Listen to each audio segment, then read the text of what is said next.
dirasakan, baru nanti minggu depan kita bahas. Karena asumsi saya itu materi bisa dibaca, kemudian kita lakukan, kita diskusikan supaya kita punya pemahaman yang sama dan bisa banyak hal yang kita bisa bahas gitu ya. Baik, karena ini sudah lumayan yang hadir 12 ya, dari 25 separuh berarti ya. Yang hadir dari 25 mahasiswa baru separuh, tapi kita tetap jalan ya karena jamnya kita jam nanggung tadi supaya tidak mundur-mundur. Mungkin dari Mas Mahendra sudah bisa mulai disiapkan hasil kerja kelompoknya. Nanti bisa dibuat catatan-catatan yang mungkin nanti bisa kita diskusikan. Baik, Dok, ini sedang koordinasi dengan teman-teman, sedang mempersiapkan untuk presentasi kami. Ya.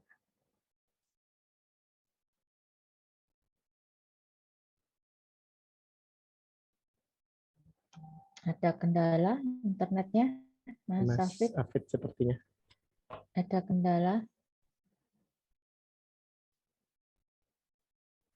Internetnya lemot, Bu. Izin apa? Ya.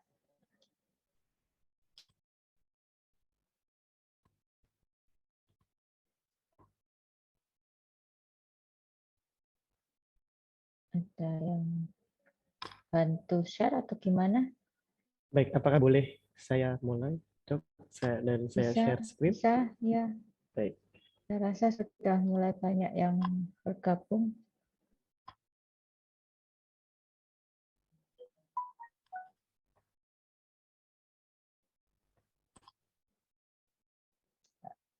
Baik, apa bisa dimulai, Dok? Ya, silakan. Baik, bismillahirrahmanirrahim. Assalamualaikum warahmatullahi wabarakatuh. Selamat sore semuanya. Selamat sore, Dr. Ratnawadani. Selamat sore teman-teman yang saya sayangi. Perkenankan kami dari tim 2, sebenarnya kami tim 2 ya, kalau nggak salah tim 1 Mas yang dari reguler Mas Obi ya. Oh, ya. Baik, nyun sewu ini melangkai dulu. Begitu, pekan kemarin, 2 pekan yang lalu sebenarnya kita dapat tugas untuk istilahnya kuesioner juga. Nah, kami decide akan mempresentasikan tentang comparison atau perbandingan antara WhatsApp dan Telegram. Gitu. Baik, sebelumnya perkenankan di sini saya Mahendra Sangga, salah representasi dari tim 2, kemudian ada Mbak Fitri. Mbak Fitri boleh open cam dan lambaikan tangan.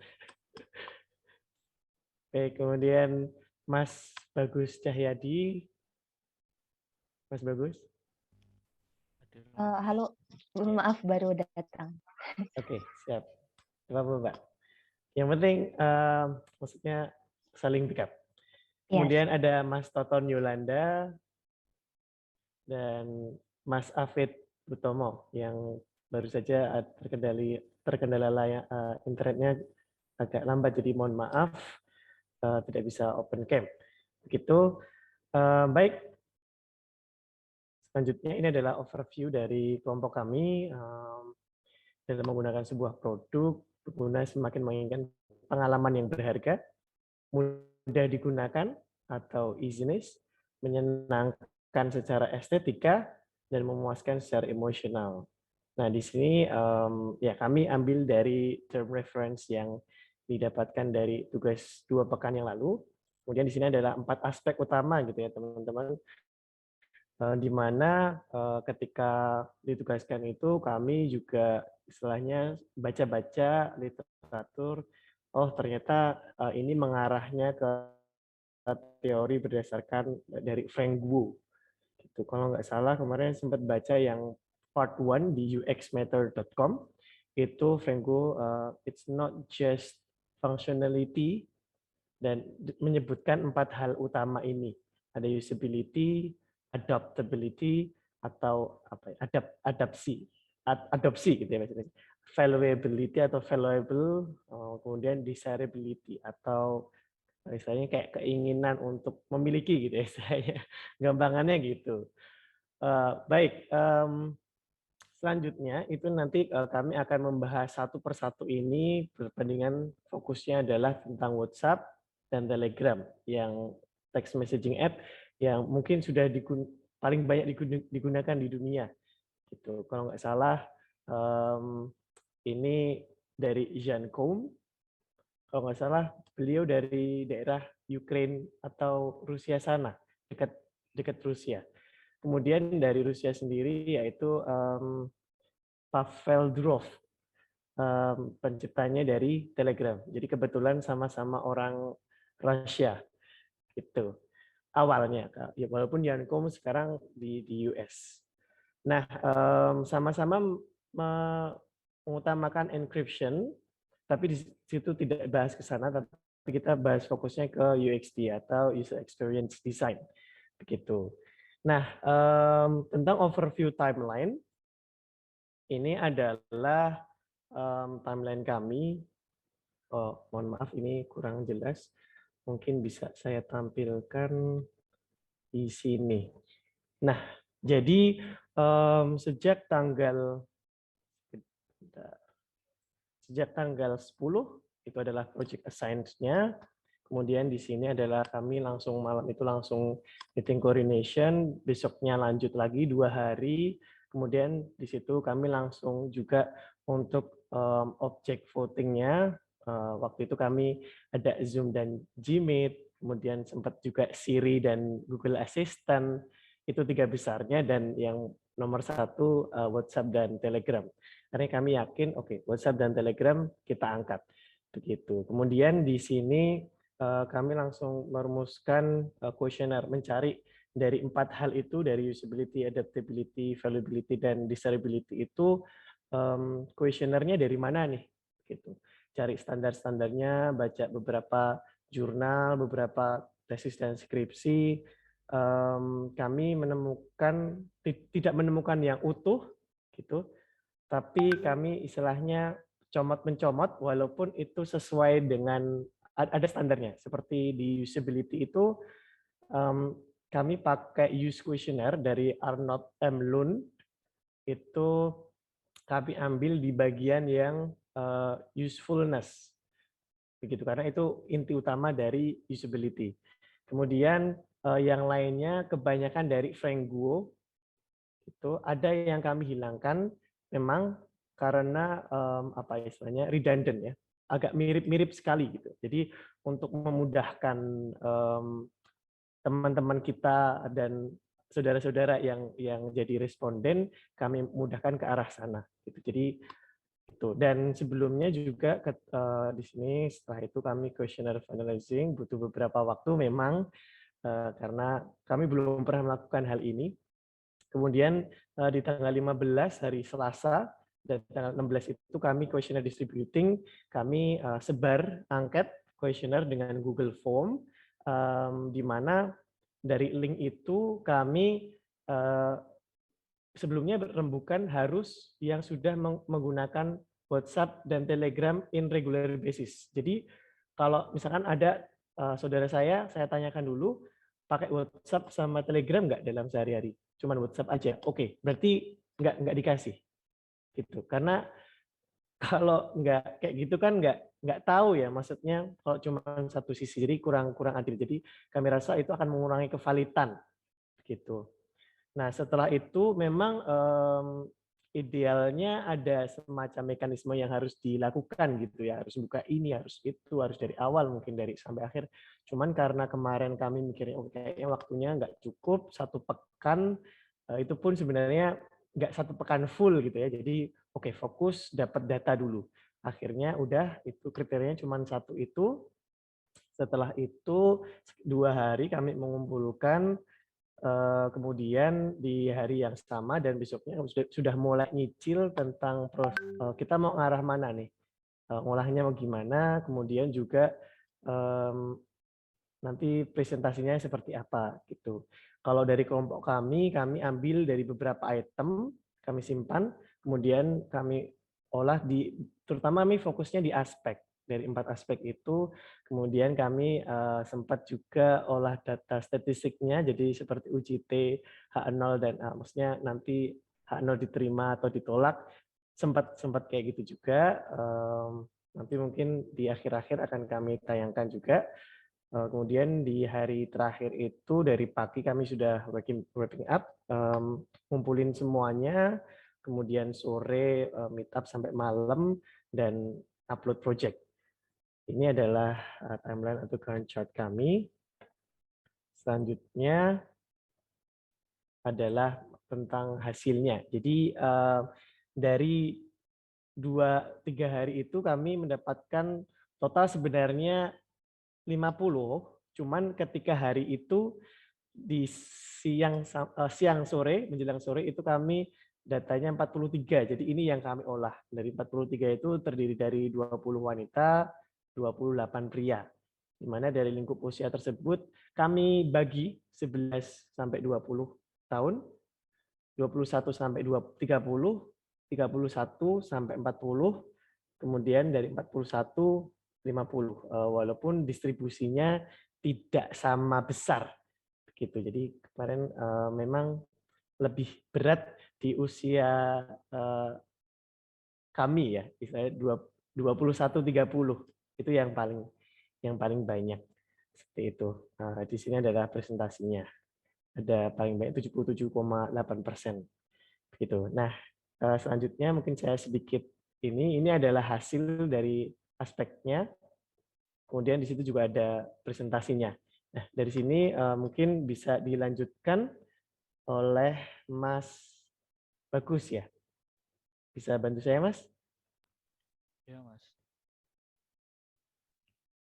Bisa di next, Mas. Oke, baik. Ini adalah yang biru Telegram, kemudian yang hijau yang WhatsApp. Cukup signifikan. Mas Bagus? Untuk yang pertama yaitu aspek usability. Aspek ini menguji seberapa mudah pengguna dapat mencapai tujuan mereka dalam menggunakan suatu aplikasi. Lalu untuk pertanyaan yang kita lempar kepada responden yaitu ada berjumlah 8. Untuk yang pertama, aplikasi ini membantu saya bekerja lebih efektif. Lalu yang kedua, aplikasi ini membantu saya bekerja lebih produktif. Yang ketiga, aplikasi ini sangat berguna. Yang keempat, aplikasi ini memberikan saya pengendalian lebih atas aktivitas saya. Lalu yang kelima, aplikasi ini mempermudah saya dalam menyelesaikan apa yang ingin saya selesaikan. Yang keenam, aplikasi ini menghemat waktu saya ketika saya menggunakannya. Lalu yang ketujuh, aplikasi ini sesuai dengan kebutuhan saya. Dan yang kedelapan, aplikasi ini melakukan segala sesuatu yang saya harapkan untuk dilakukan. Next, Mas. Lalu ini merupakan hasil dari kuesioner yang sudah kita lemparkan kepada responden. Untuk rata-rata usability-nya untuk yang WhatsApp yaitu 25,60 dan untuk yang Telegram 23,98 dari total hasil kuesioner usability maksimal 32 per responden. Dengan persentase WhatsApp 80,01% dan Telegram 74,93%. Next, Mas. Mungkin yang berikutnya Mas Toton. Oke, kemudian terdapat aspek adaptability yaitu untuk menguji kemampuan aplikasi dalam menyesuaikan keinginan dan kondisi pengguna. Di sini kami menyusun 9 pertanyaan. Yang pertama adalah mengoperasi akses informasi berjalan dengan baik dan lancar. Kemudian pengaturan privasi dapat diatur sesuai dengan keinginan pengguna. Ketiga, komunikasi dengan mengirim pesan dapat dilakukan meskipun koneksi internet lambat. Keempat, komunikasi dengan telepon dapat dilakukan meskipun koneksi internet lambat. Kelima, saat melakukan telepon dan koneksi internet terputus, apakah masih bisa melakukan penyambungan ulang sampai internet kembali tersedia atau telepon yang dilakukan terputus? Kemudian ke-6, aplikasi jarang mengalami gangguan server. Ke-7, terdapat enkripsi. Ke-8, aplikasi dapat diakses dengan mudah. Dan terakhir, setiap elemen aplikasi dapat mudah dipahami.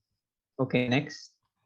Dari hasil yang didapat, di sini rata-rata adaptability untuk WhatsApp di angka 27,67, kemudian Telegram di angka 26,74.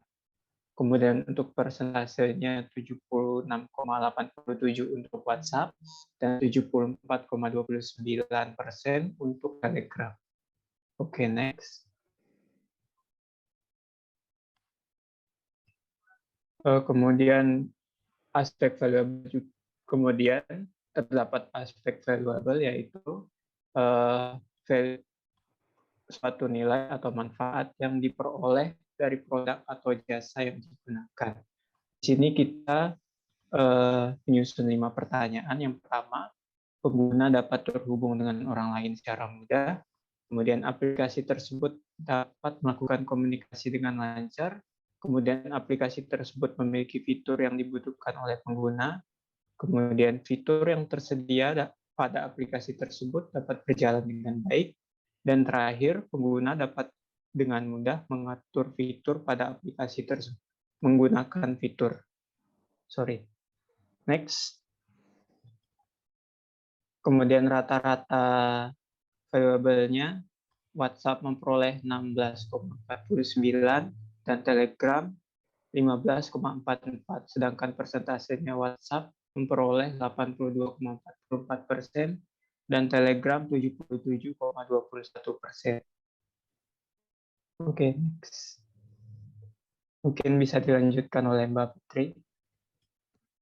Ya, baik. Terima kasih. Selanjutnya ada aspek desirable, di mana di sini aspek desirable ini menjelaskan bagaimana seberapa berpengaruh suatu aplikasi dapat mempengaruhi emosi pengguna.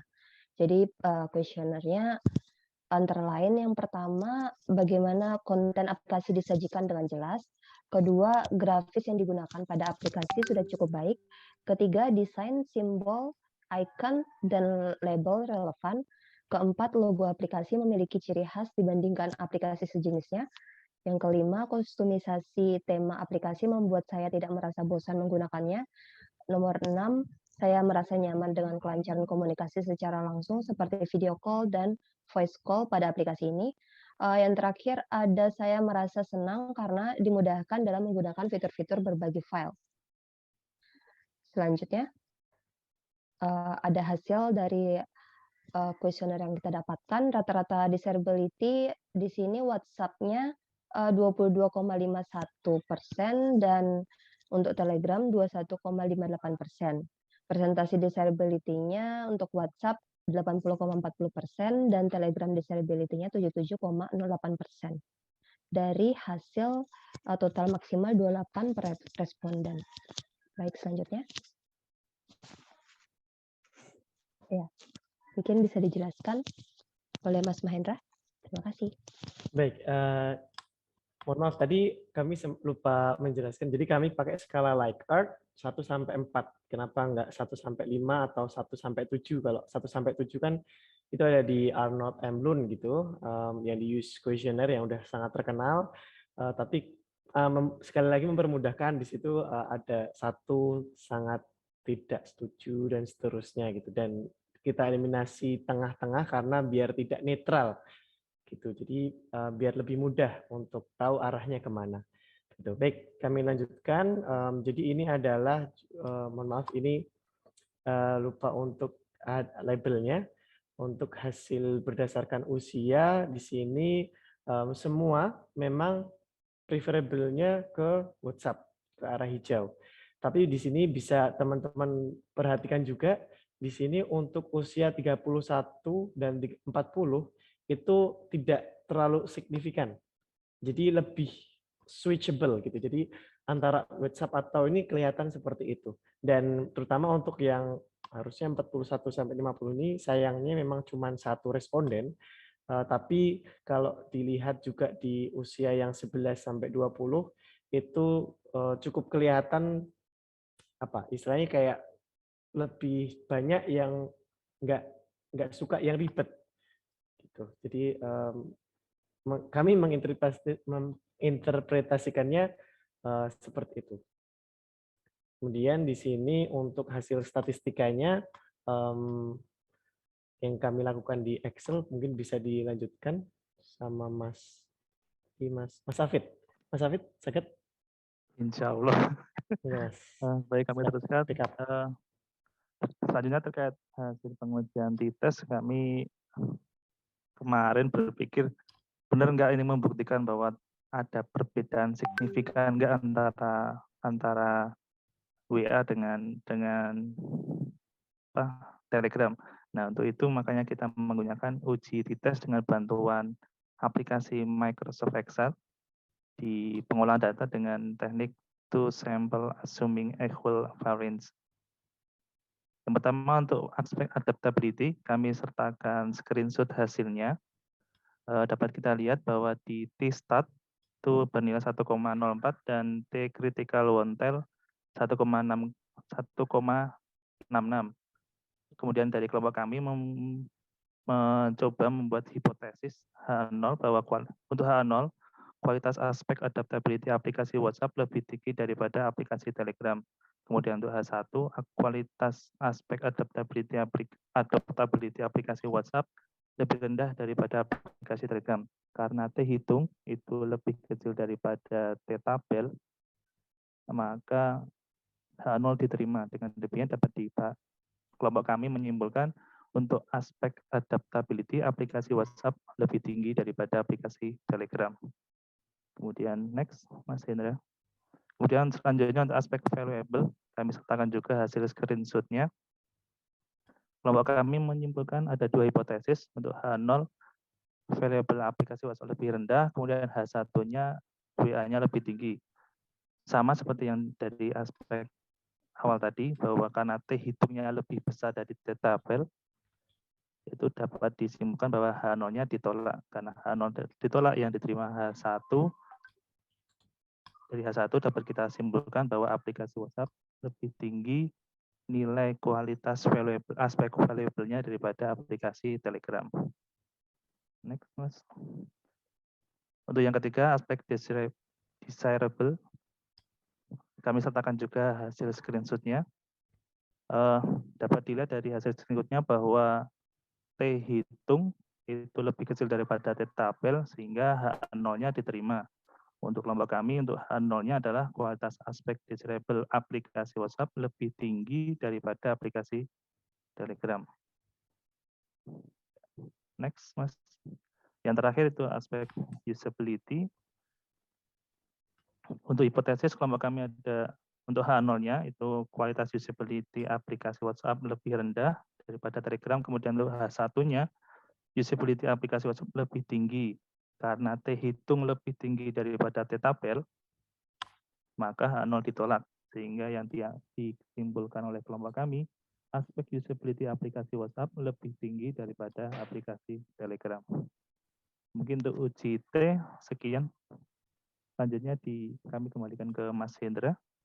Baik, terima kasih Mas Hafid. Jadi ini screenshot dari kami kemarin ya, selama 2-3 hari kami lempar ke kuesioner, ke saudara, teman, pokoknya yang memenuhi syarat menggunakan WhatsApp dan Telegram di sehari-harinya. Begitu.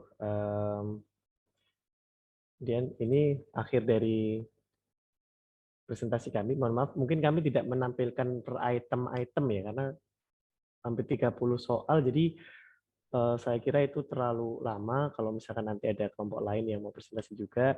Jadi kami wrap up fokusnya ke masalah aspeknya, usability, adaptability, valuability, dan desirability dari teorinya Frank Wu. Seperti itu, mungkin setelah ini, monggo teman-teman kalau ada masukan atau mau tanya, kami terbuka. Atau Dr. Ratna atau mungkin Mas Andika sebagai UX practitioner-nya, silakan. Kami sangat terbuka untuk masih belajar ini. Begitu. Terima kasih teman-teman semuanya. Saya akhiri dari kami. Terima kasih.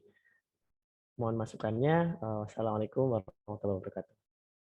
Waalaikumsalam warahmatullahi wabarakatuh. Ya, sedikit koreksi ya yang di bagian statistik tadi bukan adaptability tapi adopt ya, karena kalau adaptasi itu bagaimana dia melakukan penyesuaian ya. Kalau adopt itu bagaimana dia bisa menerima itu sebagai bagian dari mungkin aktivitasnya dan sebagainya. Oke, itu sedikit koreksi. Kemudian, nah sesuai janjinya Mas Andika dulu deh sebelum yang lain. Silakan. Nggak tahu saya Mas Andika baru join apa sudah mendengarkan dari awal. Oke. Oke, Assalamualaikum warahmatullahi wabarakatuh. Waalaikumsalam warahmatullahi wabarakatuh. Oke, terima kasih atas kesempatannya, Bu Ratna. Oke, Mas Mahendra dan kawan-kawan tadi sangat bagus ya, presentasinya sudah sangat bagus. Dan saya juga termasuk pengguna yang sering menggunakan WhatsApp juga, Mas, daripada Telegram. Oke, jadi yang ingin saya tanyakan, apakah sudah sempat meneliti misalnya seseorang itu sudah istilahnya sering menggunakan Telegram. Jadi kan kita kan sudah menggunakan WhatsApp dulu nih, WhatsApp dulu banyak nyaman di sana, kemudian baru di belakang ada Telegram. Nah, dengan adanya yang seperti itu, apakah mungkin ada tips-tips yang bisa dilakukan oleh Telegram mungkin yang agar bisa merebut hati para pengguna WhatsApp itu, karena kita tahu WhatsApp ini di samping tadi sudah diteliti dengan begitu detailnya ya, jadi dari beberapa aspek itu sudah istilahnya sangat menguasai ya untuk di Indonesia. Mungkin kalau yang untuk di luar negeri mungkin agak berbeda lah. Itu bagaimana mungkin caranya ya biar kalau misalnya ada sistem yang baru itu nanti bisa merebut dominasi dari WhatsApp itu, Mas, mungkin. Oke, terima kasih. Baik, terima kasih atas pertanyaannya Mas Andika. Sebenarnya ini yang ditanya tidak lebih tahu daripada yang bertanya sebenarnya ya. Tapi oke, baiklah, kami akan mencoba menjawab. Sejujurnya gini Mas, kalau dari kelompok kami gitu ya, makanya tadi di bagian statistik itu ada HO dan H1 yang kami balik, kayak misalkan di usability kami lebih yakin kalau Telegram itu yang lebih baik, dan desirability alasannya karena kalau di mungkin bagi teman-teman yang tahu lebih aman di Telegram gitu, masalah encryption-nya. Bahkan kemarin sempat ada campaign setelah ada WhatsApp dan Mark Zuckerberg ada problem di low court itu kan Telegram naik lagi. Itu banyak pengguna-pengguna baru sampai ada notifikasi banyak pengguna baru gitu. Tapi kemudian juga di desirability. Di situ kalau teman-teman mungkin, kalau saya mungkin termasuk udah lama juga, itu bahkan beberapa emoticon itu juga dalam tanda kutip WhatsApp nyuri dari Telegram. Bahkan juga GIF itu juga awalnya muncul di Telegram dulu. Makanya kami kemarin lebih milih desirability-nya kayaknya lebih ke arah Telegram ini. Tapi pada realitanya memang kebanyakan dari masyarakat kita lebih banyak yang pakai WhatsApp untuk sehari-harinya gitu. Ya Telegram dipakai tapi tidak terlalu banyak.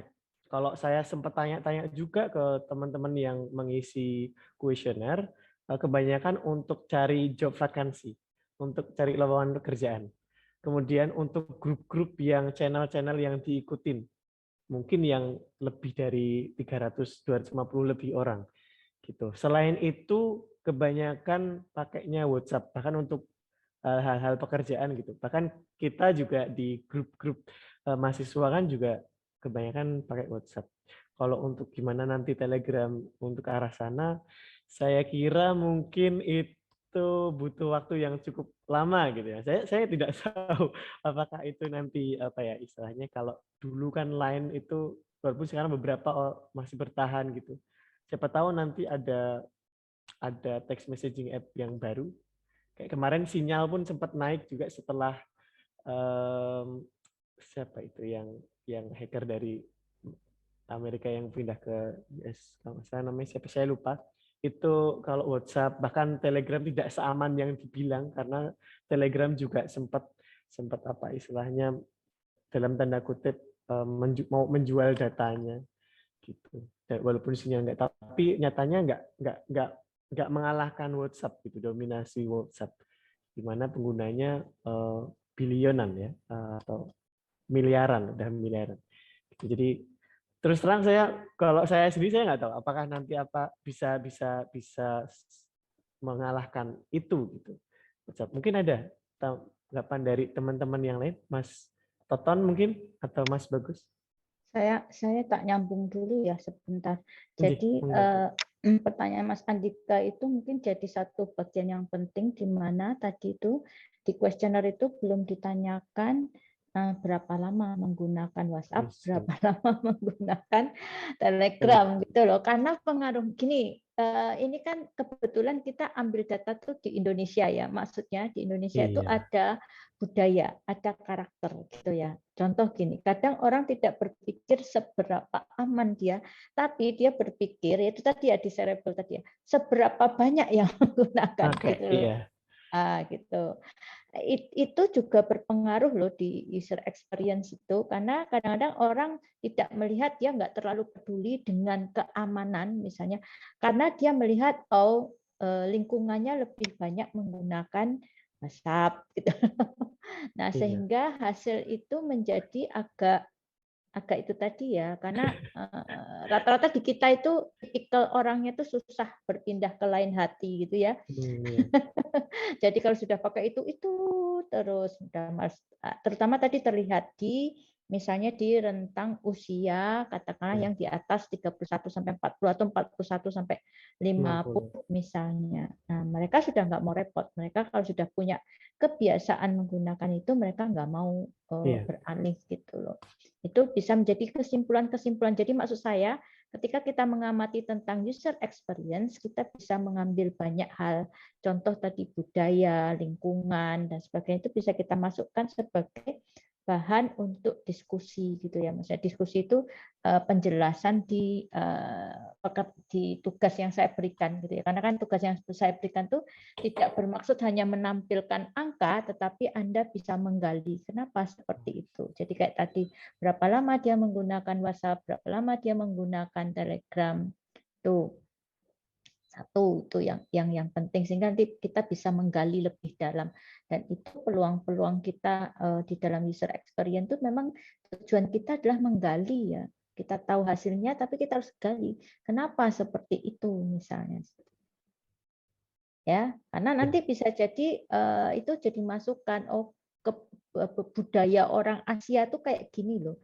Sehingga aplikasi-aplikasi yang bisa masuk ke Asia itu seperti apa, misalnya orang Eropa kayak apa, orang Afrika kayak apa, misalnya seperti itu. Itu ya jadi masukan di user experience gitu. Silakan yang lain. Baik dok, terima kasih atas masukannya. Mungkin ada teman-teman yang ingin berpendapat. Mas David sepertinya menghilang tadi internetnya. Cek hadir lagi. Udah kok hadir. Mungkin sedikit memberi tambahan jawaban terkait pertanyaan dari Mas Andika. Kira-kira apa yang bisa dilakukan oleh Telegram untuk mau menyaingi WhatsApp di Indonesia misalnya. Kalau dari saya mending gini ya, teknologi yang bagus tuh belum tentu diterima oleh masyarakat. Jadi mungkin yang perlu ditingkatkan adalah brandingnya. Jadi kalau misalnya dulu saya bandingkan dengan aplikasi Gojek sama Shopee Food misalnya. Dulu semua orang kan Gojek, sedangkan Shopee Food misalnya pelaku baru. Dari Shopee Food itu berani burning money, memberi diskon banyak, dan akhirnya sekarang ya kayaknya banyak yang pakai Shopee Food daripada Gojek. Mungkin itu Mas Andika. Jadi selain dari memperbaiki kualitas aplikasinya, jadi juga harus brandingnya itu juga harus berani bakar uang lah. Mungkin dari saya itu. Ya, itu dari karakter ya, karakter orang gitu ya. Jadi Shopee Food itu bisa membaca karakter ibu-ibu. Ibu-ibu yang hanya sedikit diskon saja sudah mau berpaling. Gitu. Ya, itu Shopee Food. Mungkin itu juga menarik untuk di riset ya, pengguna Shopee Food itu sebagian besar lebih banyak perempuan apa laki-laki, itu juga menarik loh untuk dikaji ya, karena bagian dari user experience itu dia juga bukan berarti dia gender ya, dia memang dia punya target user. Kalau kaitannya dengan belanja tuh target usernya mestinya perempuan gitu loh, bukan laki-laki gitu. Sehingga dia akan menggali perempuan tuh punya karakter apa di dalam dia melakukan aktivitas shopping tadi, belanja tadi ya. Makanya ketika karakter itu ditemukan, selisih saja sedikit itu menjadi something matter buat perempuan gitu. Sehingga ketika biasanya dia menggunakan katakanlah GoFood gitu ya, begitu dia tahu ya ampun ternyata Shopee itu memberikan diskon, bahkan harganya bisa lebih murah kalau beli langsung kan. Kalau di Shopee Food kan gitu ya, beli langsung dengan beli di Shopee Food kok lebih murah Shopee Food, maka orang dengan sukarela beralih ke sana, terutama yang punya karakteristik itu tadi ya. Pokoknya prinsipnya gimana bisa beli lebih murah gitu. Tuh. Satu. Jadi strateginya banyak. Jadi di sini sebetulnya strategi utama itu adalah jadikan user kita tuh sebagai center dari proses kita mengembangkan sebuah aplikasi gitu loh. Jadi benar-benar kita fokuskan pada user kita. Makanya di user experience kan user research itu menjadi bagian penting ketika orang mengembangkan sebuah produk atau membuat desain produk gitu. Jadi benar-benar usernya yang menjadi fokus. Kita melupakan idealisme si developernya, melupakan kadang-kadang melupakan standar-standar penting di dalam pengembangan sebuah aplikasi itu seperti apa sih gitu. Kadang-kadang itu harus dikorbankan karena apa? Yang diutamakan itu adalah preferensi usernya. Jadi benar-benar user di situ dalam proses desain itu adalah raja, gitu loh, raja. Kalau ingin aplikasinya atau produknya digunakan, maka benar-benar user itu menjadi raja di dalam proses kita membuat sebuah produk. Tuh. Ada lagi mungkin satu hal yang ingin saya tanyakan terkait dengan kuesioner ini juga hati-hati karena misalnya seperti tadi ya, pertanyaan-pertanyaan itu apakah cukup dimengerti oleh usernya, bukan user ya, oleh respondennya gitu loh ya. Itu juga cukup hati-hati ketika kita melakukan riset-riset seperti ini, karena kadang-kadang kalau dia nggak ngerti dia akan jawab ya tidak atau ya pokoknya apa yang dipahami. Sementara kita harusnya menggali gitu ya. Pertanyaan di user experience itu lebih pada usability di sini, lebih pada menggali bagaimana si user itu merasakan kemudahan-kemudahan di dalam dia melakukan aktivitas gitu ya, aktivitas gitu. Jadi kalau hanya pekerjaan, oh ini memudahkan saya bekerja, oh saya lebih produktif dan sebagainya, itu kadang-kadang itu tidak menggali gitu. Tergantung dari jenis aplikasinya juga gitu. Kayak misalnya aplikasi Telegram dengan WA itu kalau dikatakan produktif dan sebagainya itu juga ambigu ya, produktifnya di mana misalnya dan sebagainya. Jadi kalau saya sih lebih menyarankan kalau ingin melakukan riset-riset seperti ini itu untuk menggali apakah user bisa merasakan perbedaan kecenderungan dia di mana, itu betul-betul dikasih task yang sama. Misalnya nih untuk berbagi file gitu, tasknya sama, lakukan berbagi file ini lalu baru kasih pertanyaan, menurut dia lebih nyaman yang mana gitu ya, yang kaitannya dengan usability gitu ya kan, atau ya kaitan dengan usability yang lain gitu, ketika menggunakan aplikasi itu seberapa mudah dia melakukan itu, kasih aja tas-tas yang kira-kira sulit gitu ya, yang sama-sama sulit, bukan yang mudah-mudah saja, yang sulit itu nanti dia akan bisa menjawab pertanyaan-pertanyaan misalnya seberapa produktif atau seberapa berguna aplikasi, seberapa membantu aplikasi itu dan sebagainya. Sebetulnya itu, jadi kita bisa membantu menerjemahkan pertanyaan-pertanyaan itu dengan memberikan itu. Jadi mungkin pertanyaan nggak usah banyak-banyak, pertanyaan katakanlah 3 atau sampai 5 gitu, tetapi dia melakukan tas-tas tertentu itu akan lebih kita lebih bisa mendapatkan hasil yang objektif daripada hanya sekedar kita lemparkan pertanyaan tanpa kita batasi dia melakukan apa. Karena kalau disuruh membandingkan, karena dia memang dari sisi emosional dia lebih suka WhatsApp, maka nanti kecenderungan jawabannya akan mengarah ke WhatsApp gitu loh. Tapi kalau untuk biar apple to apple gitu ya, dikasih task yang sama untuk dua aplikasi itu. Nah, itu nanti dia akan bisa secara objektif menjawab gitu. Baik, terima kasih, Dok. Boleh nanya juga ini. Jadi kalau berarti sebenarnya nggak masalah ya kalau misalkan kita tanya tidak kuesioner atau alat instrumen yang kita pakai itu tidak dalam tanda kutip ada standarnya yang atau standar ada ahli gitu, nggak apa-apa ya berarti ya. Yang penting arah kita galinya mau kemana gitu ya. Jadi gini, kita tidak selalu harus menggunakan yang standar, tergantung dari tujuan riset kita. Cuma kesulitannya kalau kita membuat sendiri itu adalah nanti perlu divalidasi gitu. Tapi proses validasi pun saya rasa nggak sulit lah ya, nggak sulit. Tapi kita akan mendapatkan hasil yang sesuai dengan harapan kita, riset kita mau ngapain gitu. Karena kalau kita menggunakan standar itu biasanya ditujukan hanya untuk mengukur secara kuantitatif gitu ya, secara kuantitatif dia mengukurnya segini. Kadang-kadang kita tidak bisa menggali lebih dalam. Padahal untuk user experience itu kadang-kadang yang kualitatif itu yang diperlukan. Jadi menggali betul apa sih preferensi user ini. Jadi nanti dari hal-hal yang kualitatif itu kita melakukan analisis nanti bahkan bisa menemukan hal-hal yang tidak terduga. Nah, disitulah riset-riset di UX ini menjadi sangat penting gitu bagi pengembangan sebuah produk gitu. Kemarin ya, memang kesulitannya harus divalidasi itu tadi. Iya. Dan kalau masalah itu mekanisme harus melakukan ini itu terus terang kemarin nggak kepikiran kalau sama ini sekali. Ini kan gini, kalau saya sih kemarin kalau mau membuat sendiri nggak perlu divalidasi gitu. Buat apa divalidasi? Artinya kita belum sampai pada tahap benar-benar melakukan user research gitu loh. Kita hanya baru ingin mencoba menggali informasi, karena bagian dari user research itu adalah menggali informasi preferensi user itu loh. Bagian penting dari sebuah user research itu seperti itu.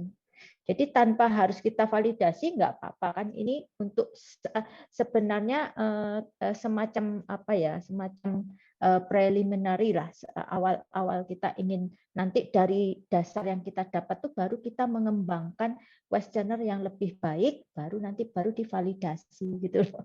Karena apa? Sebelum kita membuat kuesioner yang baik itu memang harus kita ujikan dulu kan. Kita ujikan lapangan, ternyata hasilnya gini, kita kok belum mendapatkan sesuatu yang lebih yang kita harapkan, maka dilakukan penyempurnaan lagi gitu ya. Nanti kalau sudah penyempurnaan baru divalidasi dan seterusnya. Jadi membuat kuesioner itu memang tidak hanya satu tahap, memang seperti itu. Baik, Dok. Kemarin terus terang juga kami itu targetnya aja 30, nggak yakin, tapi alhamdulillah dapat 48 lebih gitu. Ya, tapi kan merasakan keterbatasannya, kita tidak bisa menggali informasi yang dalam dengan kuesioner yang seperti itu. Jadi kita hanya dapat angka gitu kan. Dari angka itu kita hanya dapat kesimpulan standar bahwa ini lebih disukai daripada ini. Ini lebih usability-nya lebih tinggi dari ini. Tetapi mengapa sih lebih tinggi? Nah, itu yang kita nggak dapat. Makanya tadi pertanyaannya Mas Andika itu, terus tipsnya apa? Lah nggak bisa menjawab. Kenapa? Karena kita tidak bisa menggali lebih dalam. Seandainya kita dapat informasi lebih dalam tentang kenapa sih dia lebih suka ini, atau kenapa sih kok adopsinya lebih tinggi WhatsApp gitu. Nah, dari situ nanti kalau kita mendapatkan informasi yang dalam, itu nanti kita bisa merekomendasikan gitu lah, merekomendasikan bahwa aplikasi-aplikasi yang sejenis itu sebenarnya dia bisa istilahnya mencuri peluang itu dari aspek ini loh, yang ternyata itu muncul dari hasil riset kita. Nah, itu gunanya riset kan kayak gitu. Jadi kita tidak hanya sekedar menunjukkan angka, tapi kita bisa menggali informasi lebih dalam, dan informasi yang lebih dalam itu bisa kita kelola, kita analisis sampai bisa mendapatkan sebuah apa namanya, rekomendasi misalnya. Nah ini kan kita, maksud saya ini hanya proyek kecil yang itu kalau misalnya nanti Anda bisa kembangkan dalam topik-topik yang berbeda itu sebetulnya arahnya ke sana. Kalau S2 itu jadi tidak sekedar memunculkan angka, tapi memunculkan rekomendasi-rekomendasi dari pengembangan sebuah produk misalnya. Itu. Nah menariknya di UXD itu seperti itu. Nah ini hanya contoh kecil saja, riset kecil gitu. Silakan yang lain kalau ingin berdiskusi, menanyakan.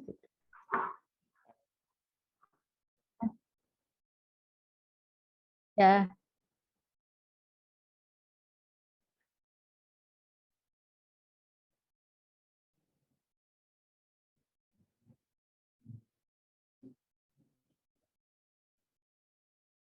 ya,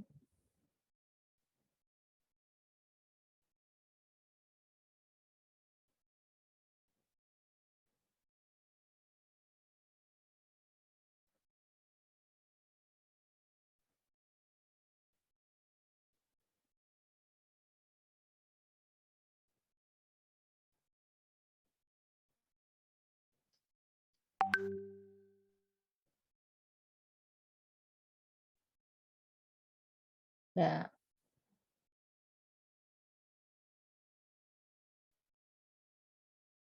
ya,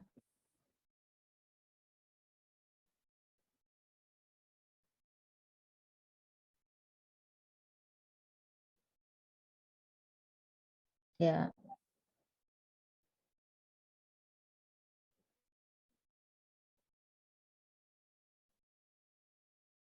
Nah, ya. Makanya, ya betul. Makanya ketika kita melakukan riset itu, kalau kita membatasi pada pertanyaan-pertanyaan standar, itu memang kita tidak bisa menggali mengapa orang seperti itu. Contoh tadi di usia sekian, mengapa di usia yang berapa tadi 21 sampai 30 ya, yang cukup, maksudnya selisihnya tidak terlalu berbeda kan? Itu kenapa gitu? Banyak hal ya, usia-usia segitu itu misalnya penetrasi teknologinya lebih baik daripada orang-orang yang berusia di atas 40 misalnya seperti itu.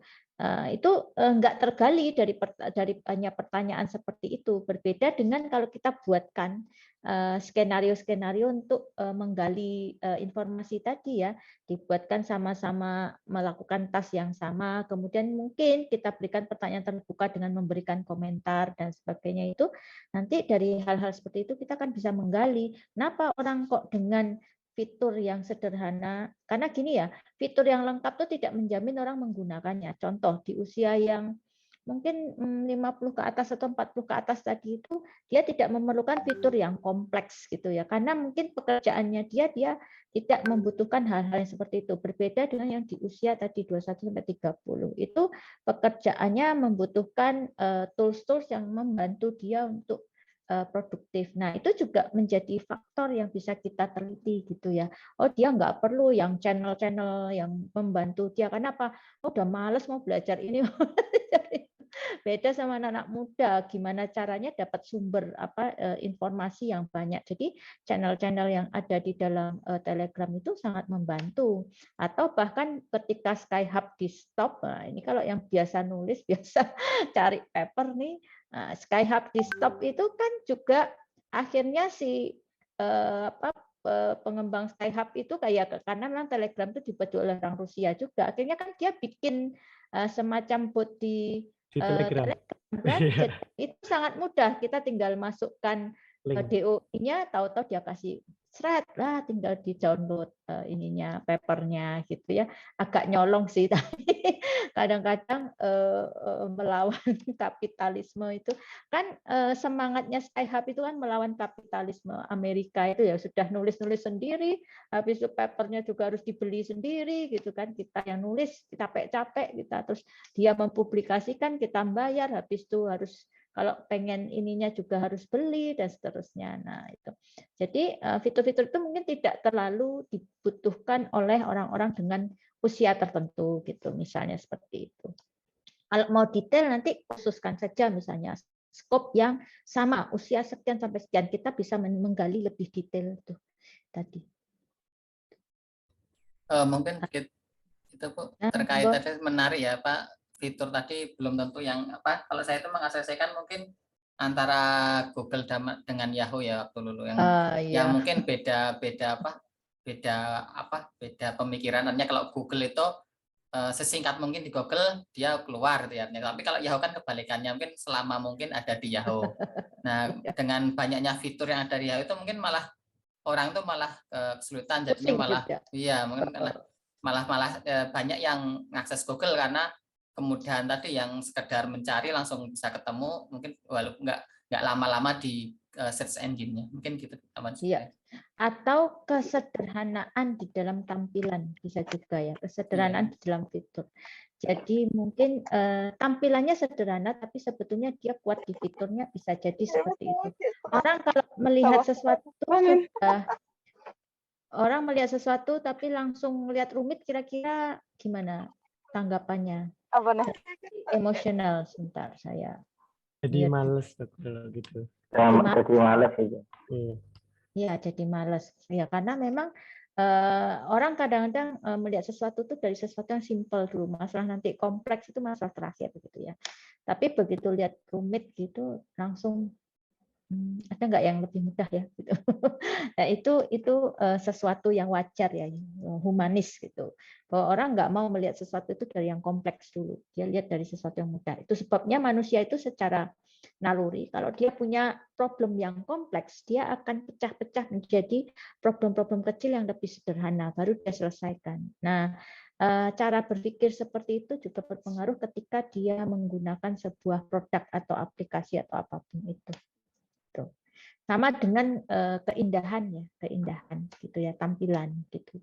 Kadang-kadang dengan tampilan yang menarik gitu, orang bisa melupakan aspek-aspek itu tadi ya, ketidaklengkapan.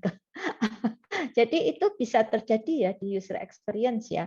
Kadang-kadang ya kayak tadi mungkin fiturnya lebih lengkap, tapi kalau dari sisi tampilannya tidak mengena di sisi user, itu bisa jadi orang melupakan kelengkapan tadi, dia lebih memilih tampilannya kok enak dilihat gitu. Benar nggak?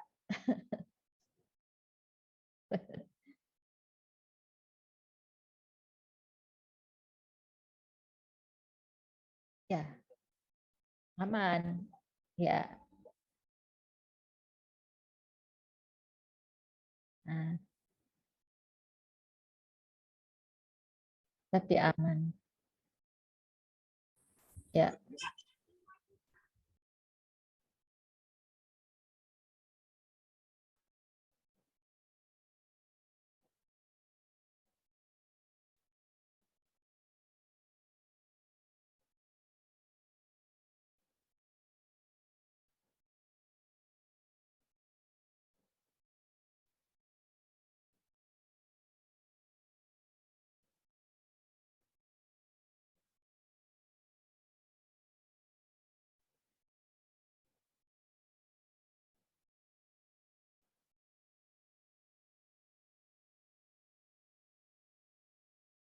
Ya.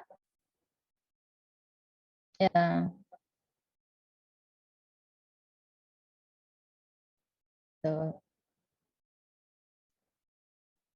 Ya, makanya tadi hal-hal seperti ini kita nanti bisa membedakan profil usernya. Latar belakang usernya itu orang-orang yang punya penetrasi teknologi yang baik atau standar awam gitu.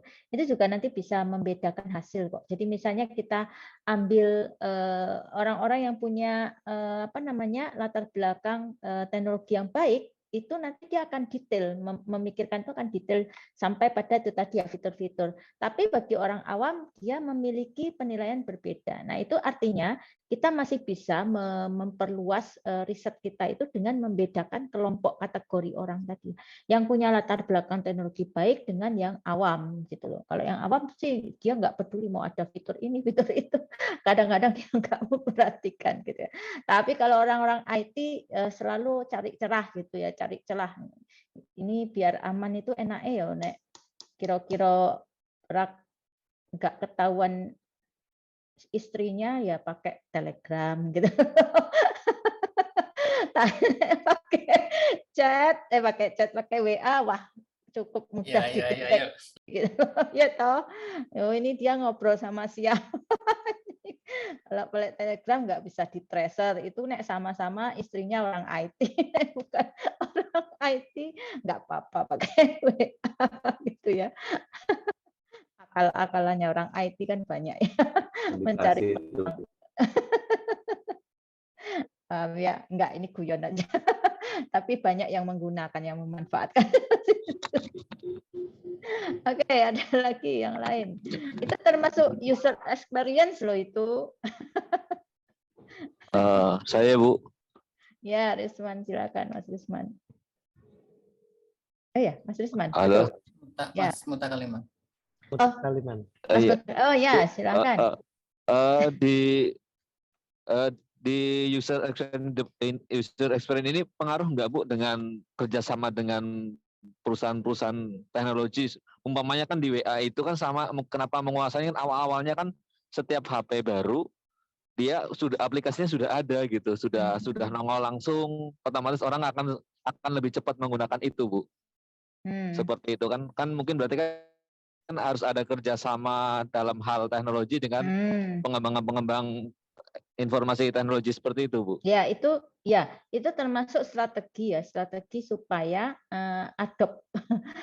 daya adopsinya itu lebih cepat. Kalau itu mau dimasukkan sebenarnya bisa ya. Jadi ada upaya-upaya. Jadi gini, kadang-kadang ada karakter di mana orang itu akan lebih mudah mengadopsi itu ketika yaitu tadi ya, sebuah aplikasi itu ditempelkan pada peralatan tertentu gitu ya, daripada dia harus mencari-cari gitu ya, apa ya yang lebih ini, apa yang lebih ini gitu.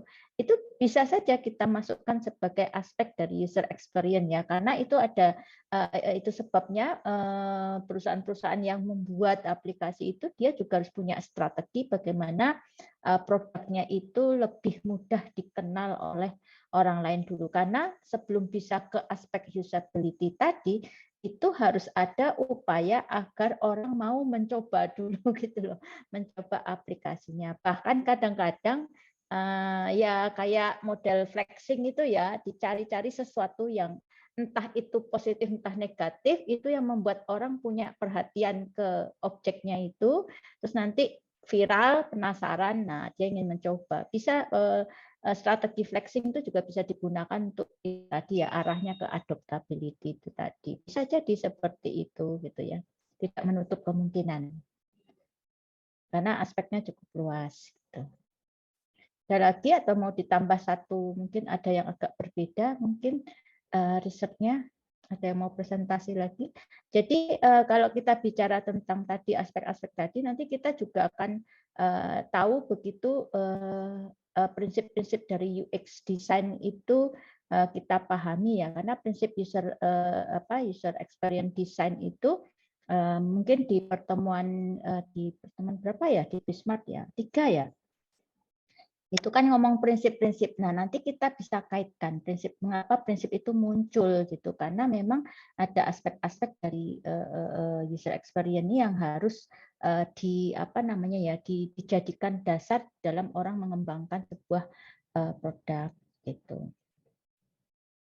Ada yang mau presentasi mungkin atau Bu, mungkin saya sedikit itu Bu. Ya. Mungkin ini di luar dari timnya tadi ya, mungkin di luar hasil presentasi dari Mas Mahendra. Sebenarnya kemarin tuh saya sempat ya sekedar iseng aja stalking di Twitter, tetapi menemukan bahasan ada seseorang ada tweet yang membahas tentang UX design. Mungkin ini sudah masuk materi atau mungkin di pertemuan sebelum mendatang atau saya kurang tahu, tetapi kelihatannya menarik untuk dibahas karena di tweet tersebut tuh menjelaskan tentang ada behavior, motivation, ability, dan prompt. Nah itu mungkin kalau belum masuk di materinya di Bu Ratna, mungkin sekali saya kok tertarik untuk membahas hal itu. Mungkin saya mau share atau gimana Bu ya? Boleh, monggo.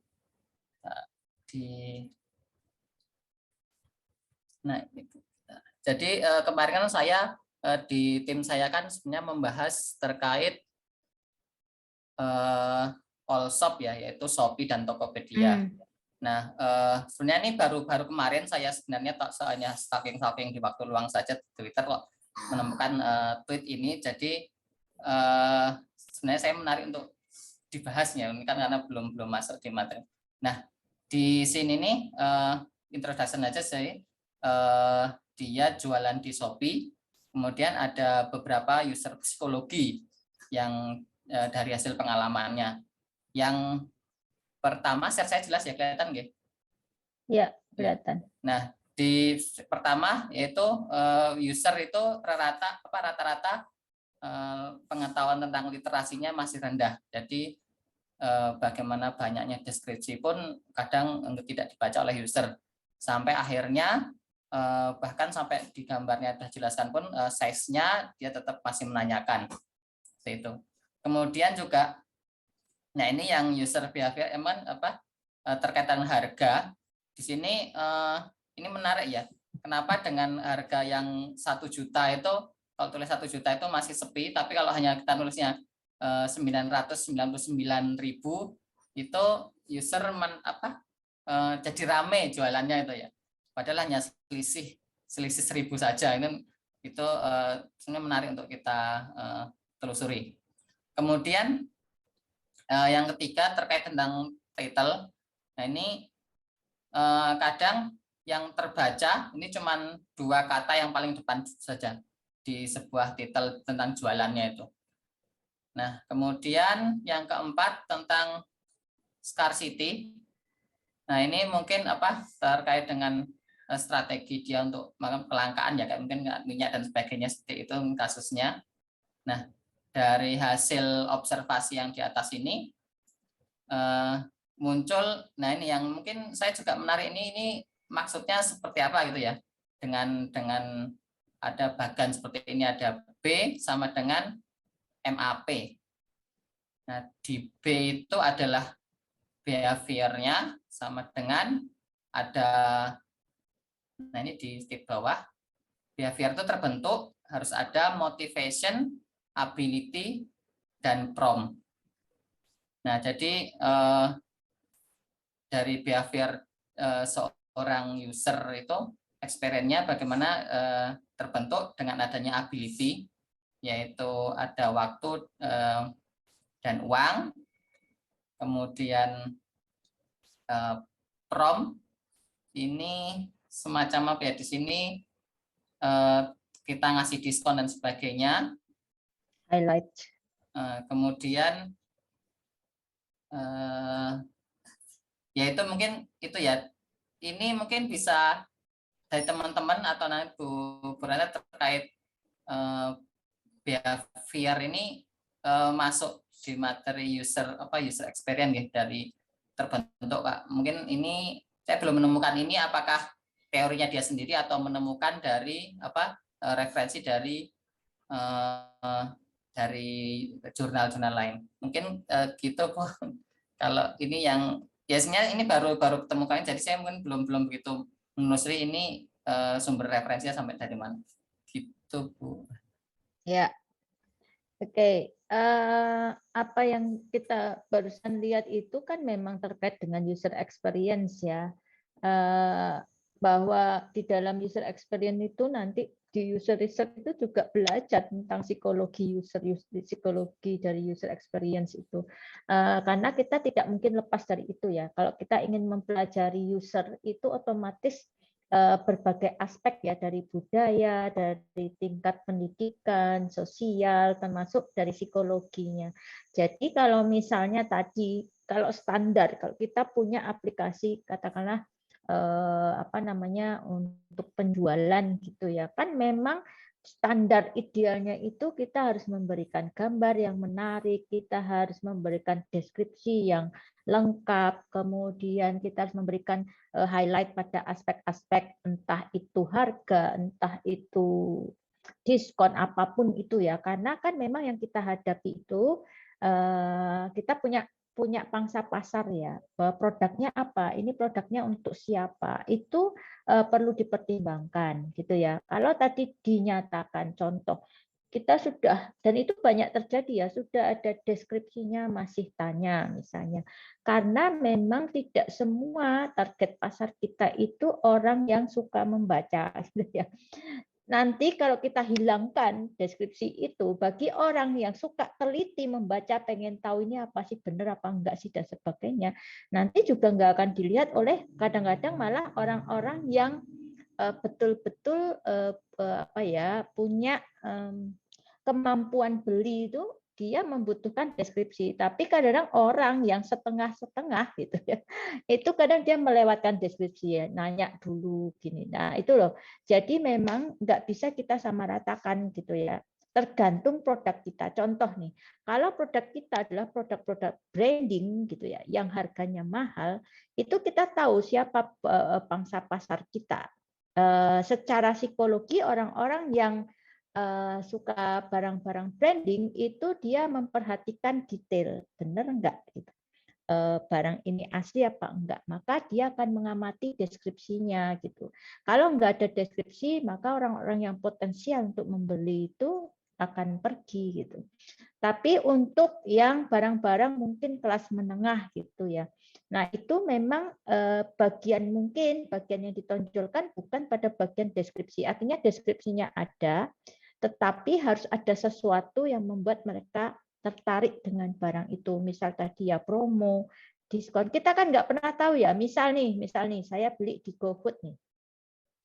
Ada makanan gitu. Dia bilang promo, harganya sekian jadi sekian. Secara psikologi itu menarik saya, lagi promo. Karena apa? Khawatir kalau nggak beli sekarang, besok-besok udah harga asli gitu. Padahal kita nggak tahu apakah itu hanya sekedar harga aslinya tuh memang, contoh misalnya ada jus ini gitu ya, promo dari 25.000 tinggal 16.000 gitu. Mungkin harga aslinya itu memang 16.000, tetapi dia tembak psikologi pembeli gitu ya. Waduh, 25.000 mumpung harganya 16.000, saya beli sampai nanti promonya berakhir. Promonya nggak berakhir-berakhir. Berarti itu strategi ya, itu yang dia kejar, berarti psikologi pembeli itu kayak gitu ya. Dengar kata promo tuh gatel. Ya enggak. Kecuali barang-barang branding, ya itu dia tahu harga aslinya segini kok promonya segini. Nah itu sudah jelas ya, dia akan baca deskripsi ini asli apa enggak, lalu ini betul-betul promo gitu, karena dia tahu betul itu promo ya. Dan itu juga ada budaya, contoh kayak kalau di Eropa sana, sebenarnya enggaknya di Eropa, di beberapa negara itu dia punya Black Friday gitu ya. Nah di Black Friday itu hanya ada Jumat, Sabtu, Minggu, 3 hari aja, tapi itu betul-betul yang diskon. Di sebelum atau sesudahnya jangan harap nanti mendapat barang murah gitu. Tapi itu bukan karena diskonnya, bukan karena istilahnya expired atau bukan ya, tapi betul-betul di diskon. Jadi itu memang mengundang orang untuk berlomba-lomba beli. Jadi bisa jadi tujuannya agar istilah target jualnya tercapai. Selisih sehari saja harganya sudah kembali gitu, dan saya mengalami beberapa kali seperti itu ya. Di Eropa nyesel karena terlambat gitu. Terlambat gitu. Jadi besoknya sudah ya harga normal, rugi kan, padahal selisihnya Anda bayangkan potongannya 40%. Nah, 40% itu kalau hanya harganya 100-200 sih nggak kerasa ya. Kalau harganya jutaan-jutaan kan jadi terasa kan gitu ya.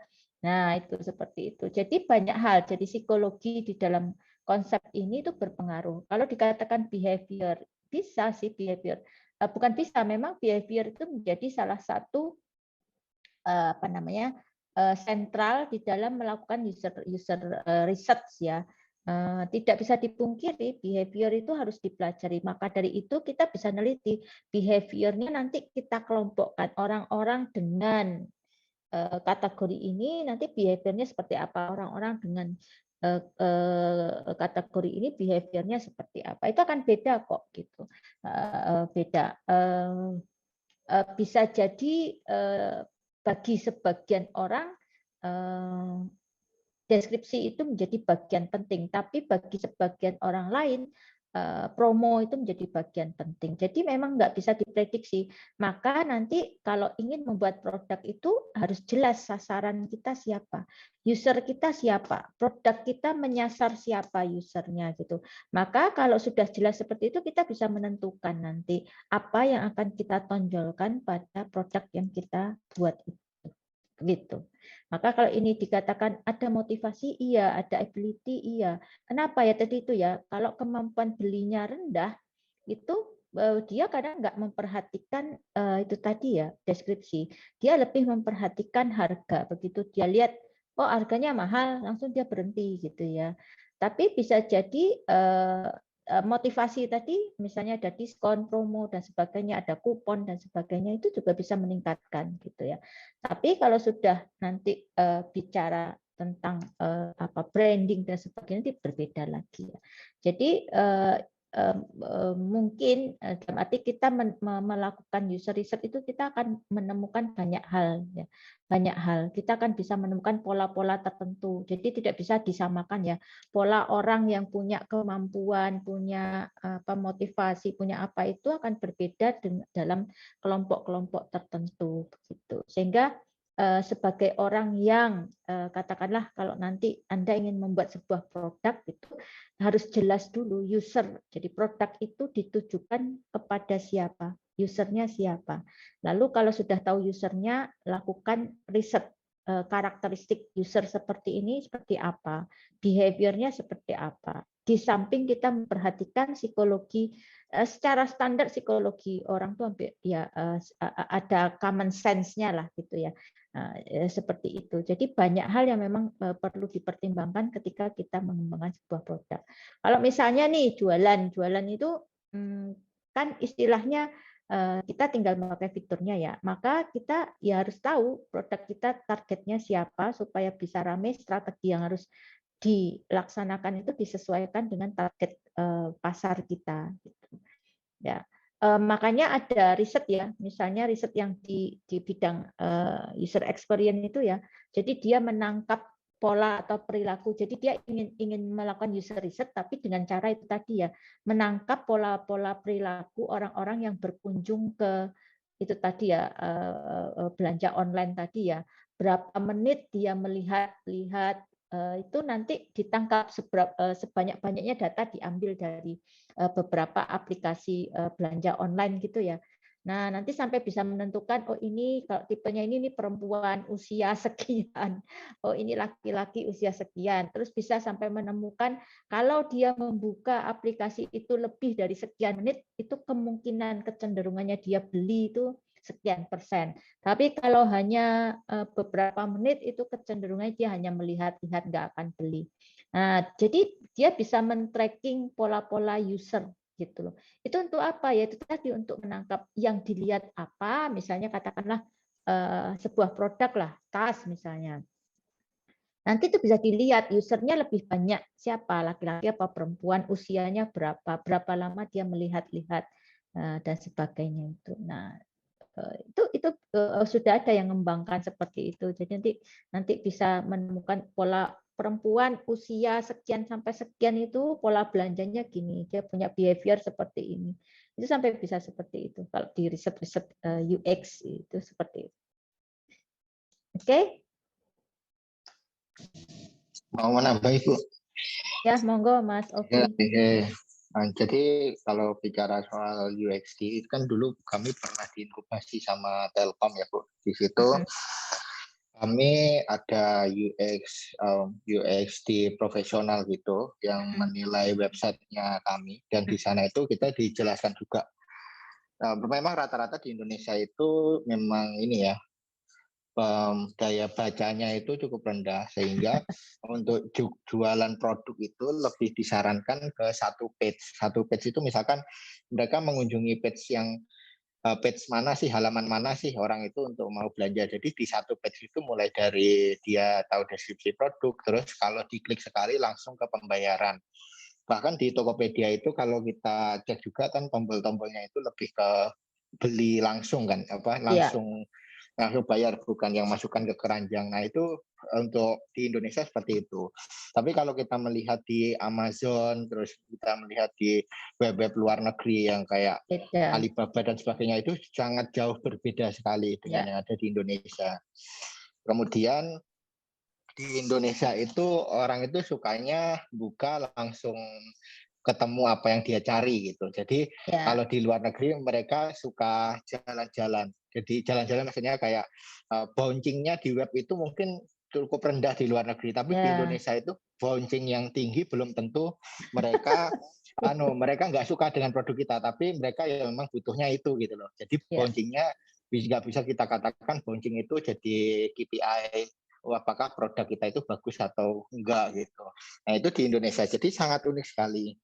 Terus waktu inkubasi yang kedua itu kita akhirnya disampaikan seperti itu, dan kita juga ngomong ke pihak Telkom bahwa produknya kita itu akan lebih mengutamakan OMTM kalau nggak salah, kalau OMTP pokoknya transaksi suksesnya menggunakan website. Jadi yang dicek itu, jadi nggak menggunakan WA lagi. Nah akhirnya kami merubah flow-nya, yang awalnya kami itu hanya orang itu kalau lihat produk kemudian mereka ngobrol sama kita di WhatsApp, akhirnya dirubah ke langsung bayar.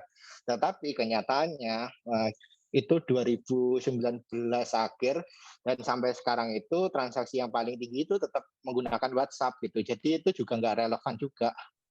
Bahkan seringkali kalau kita lihat di Shopee, Tokopedia kan masih sering menggunakan fitur chatnya daripada mereka langsung transaksi. Dan fitur chatnya ini yang memakan cost paling besar di perusahaan karena mereka harus hire outsource untuk bagian customer service, terus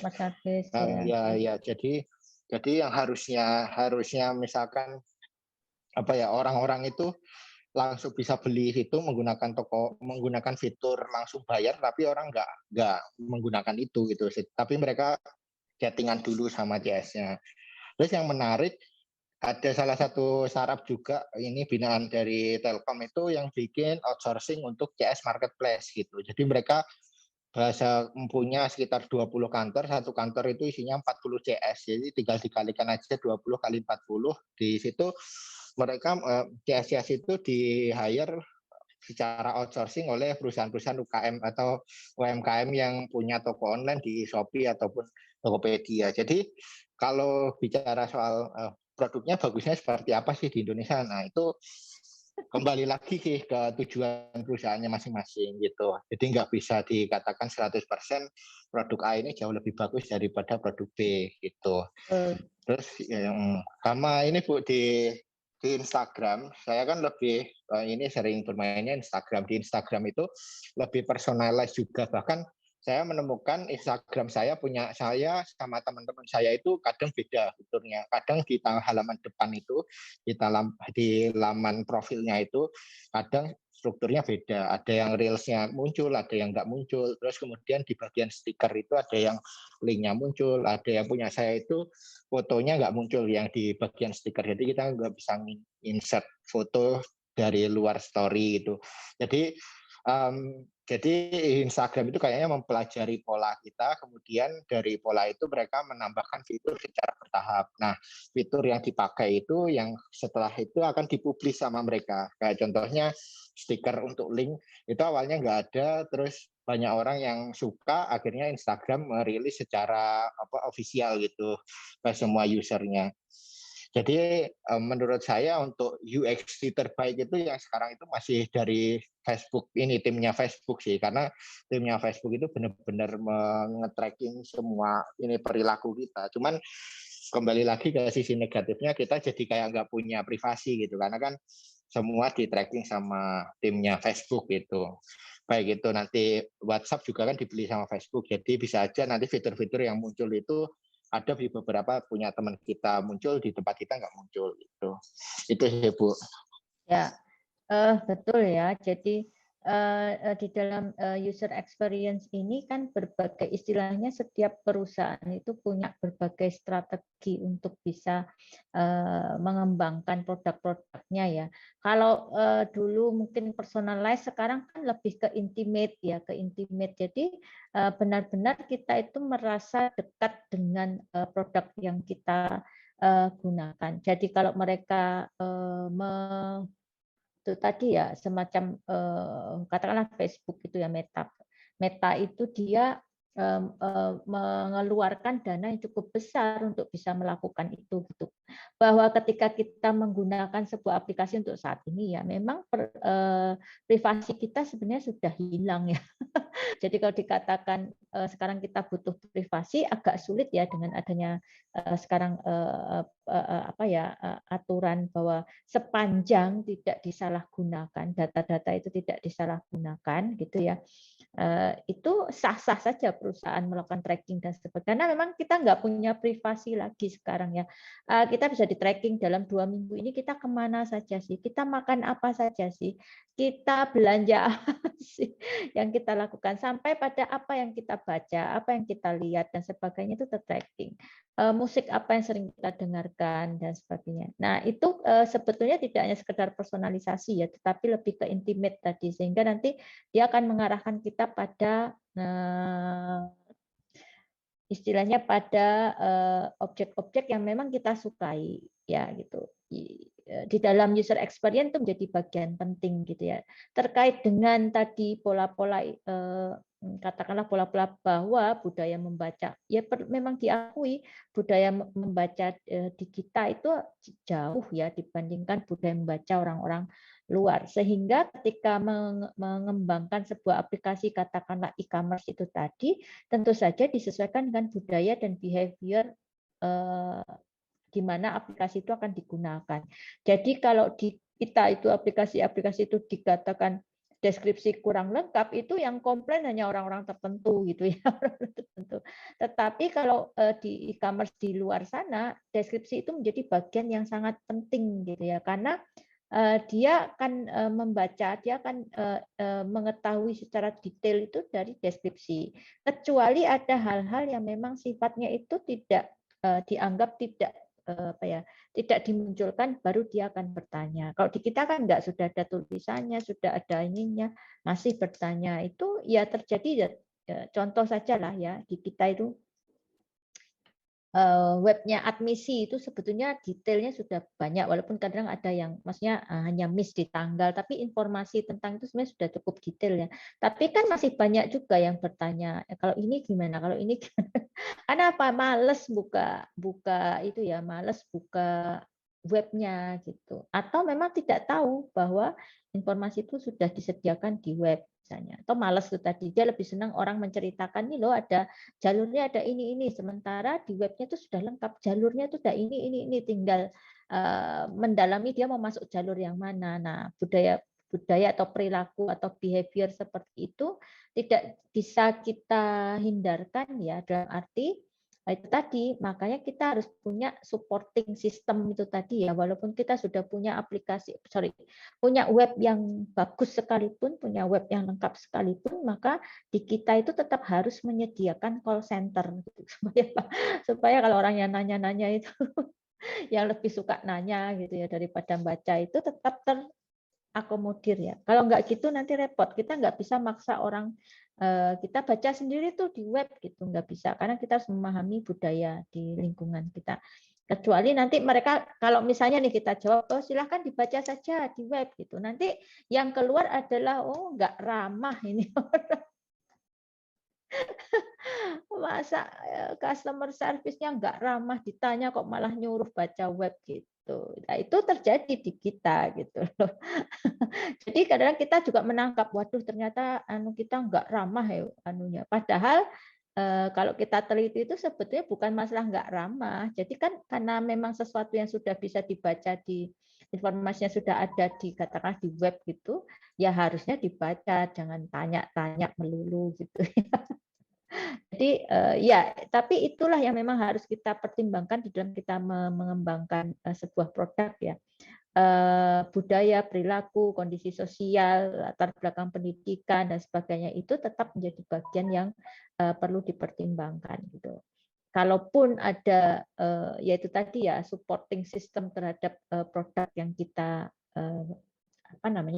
kita buat, ya kalau memang ya Masalahnya gini loh, di kita itu kan apa-apa dilayani, dari dulu budayanya kan dilayani, benar nggak? Nggak mandiri gitu loh. Di restoran dilayani, di rumah sakit dilayani gitu ya. Nah, itu terbentuk itu. Pola-pola itu terbentuk apa-apa harus dilayani sehingga ada pun tulisan sudah jelas itu masih nanya, ini arah ke stasiun kemana ya, padahal sudah ada bilangnya. Nah, itu kelihatan ketika ketika orang berjalan sendiri itu dia kebingungan padahal petunjuk di jalan itu sudah pas. Nah, itu kan menjadi apa ya, sesuatu yang memang perlu diperhatikan lagi ya. Kalau di kita mungkin selain petunjuk itu juga harus dilengkapi dengan apa misalnya ya. Saya nggak tahu ya, masih ada polisi yang jagain, masih ada. Nah, itu. Tapi ya itulah budaya yang harus kita terima dan harus kita perhatikan ketika kita membuat sebuah produk. Ada lagi mungkin sudah 5:30 tuh. Bagi yang Indonesia Timur nih atau Tengah nih sudah. Izin ada lagi? bertanya sedikit, Bu. Ya, Mas Risman silakan. Ini bukan terkait masalah sosialisasi terhadap sebuah aplikasi itu. Apakah dia masuk ke dalam ranah apa yang keempat tadi? Misalnya gini, bukan? Itu kan Kemendikbud ada membuat akun belajar ID untuk guru-guru gitu, termasuk saya lah gitu kan. Tapi yang jadi kenyataannya itu banyak aplikasi yang sudah ada di Google itu, misalnya kayak untuk daring lah itu masih banyak yang digunakan di luar daripada aplikasi belajar ID. Misalkan kayak webinar-webinar dari lembaga pendidikan yang ada di kementerian itu masih menggunakan Zoom gitu. Sementara mereka di kementerian kan secara langsung kan mempromosikan seharusnya ya Google Meet tadi, bukan? Karena udah kerjasama dengan Google gitu. Jadi saya bingung ini permasalahannya di mana? Apa masuk ke masalah yang kita bahas ini atau mana nih, Bu? Itu saja, Bu. Terima kasih. Ya, kembali ke behavior tadi ya. Kalau orang sudah biasa pakai Zoom, dipaksa-paksa pakai Google Meet, padahal dia membawa pesan sponsor itu agak susah ya. Jadi behavior itu memang agak susah ya dirubah ya. Bahwa dia terikat, mungkin dia merasa gini, selama itu tidak melanggar kontrak ya nggak apa-apa, tetap pakai Zoom gitu ya. Kita kadang-kadang ya sebuah produk itu memang tidak bisa memaksakan begitu. Ya di kita lah, budaya kita begitu sudah senang pakai satu aplikasi ya pakainya itu terus gitu loh. Mau orang teriak-teriak tuh Zoom nih mahal nih kuotanya dan sebagainya itu dia tetap pakai Zoom. Contoh di kita saya misalnya, ya karena yang disediakan oleh UNY itu kita dosen diberi akun Zoom gitu ya. Nah, sehingga yang digunakan ya Zoom gitu ya. Tapi kalau kita mungkin diberi, saya sebetulnya lebih suka menggunakan Teams ya, Teams punyanya Microsoft. Tapi kan itu tidak disediakan gitu. Nanti takutnya membebani mahasiswa juga misalnya seperti itu ya. Karena di Teams itu saya merasa semuanya sudah padu, ada di situ semua materi ada di situ, mau diskusi juga sudah enak dan sebagainya misalnya. Tapi karena memang lingkungannya memfasilitasi ya akhirnya kita.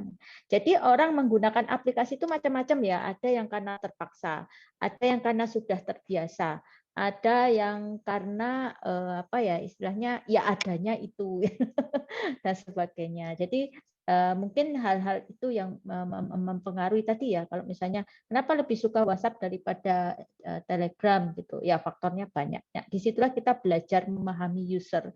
Jadi apa yang kita pelajari ini itu sebenarnya kita mencoba memahami user ya dari berbagai. Jadi tugas yang saya berikan itu memang tujuannya bagaimana kita mulai belajar memahami user dengan berbagai aspek ya tadi, dari psikologinya, dari budayanya, dari pendidikannya, dari usia, dari gendernya, banyak hal gitu. Ya, itu sebetulnya itu sangat bisa membantu kita nanti ketika kita mendesain sebuah produk. Produk di sini sebetulnya tidak sekedar produk aplikasi berbasis IT ya, segala produk ya. Produk-produk apapun itu, karena UX design itu sebenarnya tidak bicara tentang tentang produk berbasis IT saja, tapi seluruh produk itu sebenarnya bisa menggunakan pendekatan user experience itu tadi. Sendok misalnya, kenapa kok sendok yang model ini lebih laris daripada sendok yang model yang lain? Atau sendok warna hitam itu lebih disukai daripada sendok yang berwarna, biasanya pasti warnanya stainless steel itu ya, perak apa gitu, warna-warna tertentu. Gitu. Oke. Tapi bagusnya Bu kan kalau kita lihat secara psikologi itu kan yang apa istilahnya yang menjual produk kan pakai produk yang dijual, bukan sebaliknya gitu kan, biar diikuti kan gitu kan. Kalau Ya, kita ya, kayak betul. itu tadi antara Itu tadi ada belajar faktor, editing. iya betul, ada faktor-faktor luar gitu yang membuat orang itu bisa saja tidak menggunakan sebuah produk berdasarkan kesepakatan tadi ya. Ya, kalau itu tidak melanggar kontrak, contoh nih, misal Ronaldo harus pakai Adidas, suatu ketika dia nggak pakai Adidas sepatunya, itu melanggar kontrak gitu, ya kan? Dia bisa kena penalti gitu. Nah, kalau itu dia benar-benar nggak mau melanggar, dia akan terus pakai Adidas misalnya, walaupun dia mungkin lebih suka sepatu yang lain, tapi nggak bisa, selama itu dalam kontrak dia harus mengikuti itu gitu. Tapi kalau misalnya nggak ada klausul yang menyatakan kalau kamu nggak pakai Adidas kamu kena penalti, ya dia mungkin akan menggunakan yang lain juga gitu. Ya, kasus Coca-Cola gitu dulu itu pas dia menyingkirkan Coca-Cola kan juga jadi ribut ya. Tapi kan dia tidak kontrak, itu kan karena yang kontrak itu eventnya ya, eventnya itu sponsornya adalah Coca-Cola. Tapi Ronaldo tidak memiliki kontrak dengan Coca-Cola itu. Nike Dok, Ronaldo itu. Nike ya. Oke. Ya mungkin. Itu Bu, usernya bisa banyak dan mungkin ada breakout room itu loh. Biasanya kalau di kementerian ini kan mungkin setelah di ruang aula besar, kemudian nanti bisa dimasukkan ke breakout. Mungkin kelebihannya di situ juga. Fitur. Kenapa kementerian pakai Zoom gitu. Oh, fitur ya. Bisa jadi.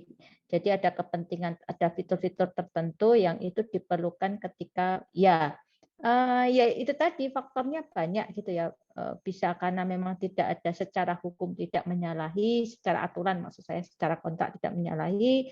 Kemudian ada fitur-fitur lain yang diperlukan gitu ya. Dan sebagainya. Bisa jadi karena murah dan sebagainya, bisa macam-macam. Itu. Jadi kita tidak akan mempertentangkan ini kok gini, ini kok gitu. Enggak, kita itu belajar bagaimana sih perilaku user, kebiasaan user, kemudian preferensi user itu dari berbagai kalangan, dari itu beda-beda, sehingga orang ketika mengembangkan sebuah produk itu harus benar-benar tahu siapa sih usernya gitu. Kuncinya di situ. Nah, untuk bisa mengetahui siapa sih usernya itu tadi secara mendalam, dia harus melakukan user research itu tadi.